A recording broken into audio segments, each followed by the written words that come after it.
हर दिल को छू लेने वाली अपनी आवाज़ में हिंदी सिनेमा को जिन्होंने कई गाने दिए वह कोई और नहीं बल्कि मुकेश है। मुकेश जी साईं बाबा के बड़े भक्त थे और एक बार वो साईं बाबा के दर्शन करने के लिए शिरडी गए हुए थे। साईं बाबा के दर्शन के बाद उन्हें शिरडी के आसपास घूमने की इच्छा हुई। मुकेश जी मंदिर से बाहर निकले और देखा कि एक पैदल रिक्शा वाला बैठा था। उन्होंने रिक्शा वाले से कहा कि क्या वह उन्हें वहाँ के आसपास की चीज़ों को घुमा सकता है। रिक्शा वाला बोला, बैठिए साहब, ज़रूर घुमाऊंगा। मुकेश जी रिक्शे पर सवार हुए। रिक्शे वाले ने धीरे धीरे पैदल मारकर रिक्शे को भगाना शुरू किया। रिक्शे वाले को पता नहीं था कि जो शख्स उसके रिक्शे पर आकर बैठा है वह कौन है। उस ज़माने में एक और बात थी कि एक आम इंसान किसी गायक को उनके नाम से ही जानता था, चेहरे से नहीं।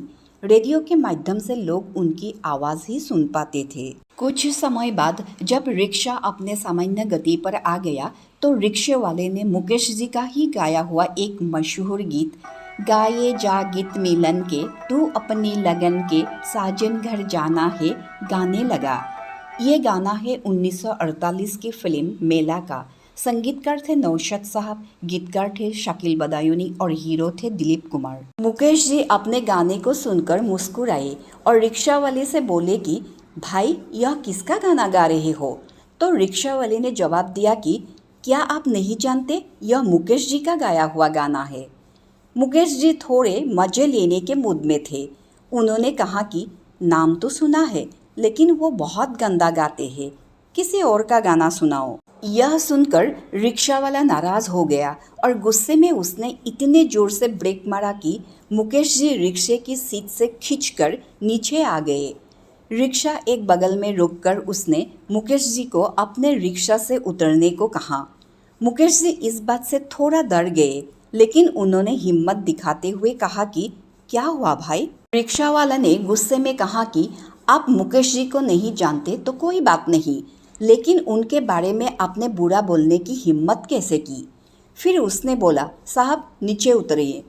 मुकेश जी ने उस रिक्शे वाले से माफ़ी मांगी और 200 रुपये देने की शर्त पर रिक्शा आगे ले चलने के लिए कहा। मुकेश जी बोले, कोई बात नहीं भाई, मुझे माफ़ कर दो, मुझे नहीं पता था कि तुम मुकेश जी को इतना चाहते हो। रिक्शा वाला बोला, साहब आप भले आदमी मालूम पड़ते हो, लेकिन आपने मुकेश जी पर जो कहा वो मेरे दिल पर लग गया। मुकेश जी अंदर से प्रफुल्लित हो रहे थे। आखिर में मुकेश जी को अपने बारे में बताना पड़ा। मुकेश जी मुस्कुराते हुए बोले, अच्छा मुझे जानते हो।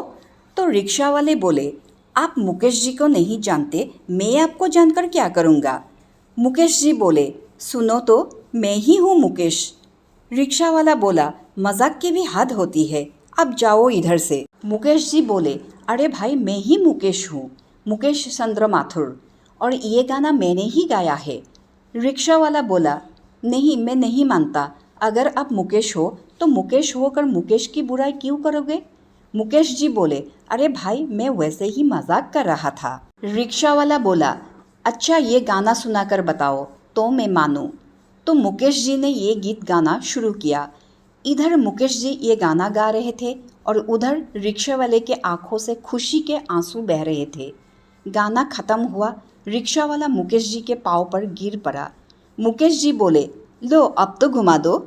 इसके बाद रिक्शे वाले ने मुकेश जी को रिक्शे पर बिठाकर पूरा शिरडी घुमाया।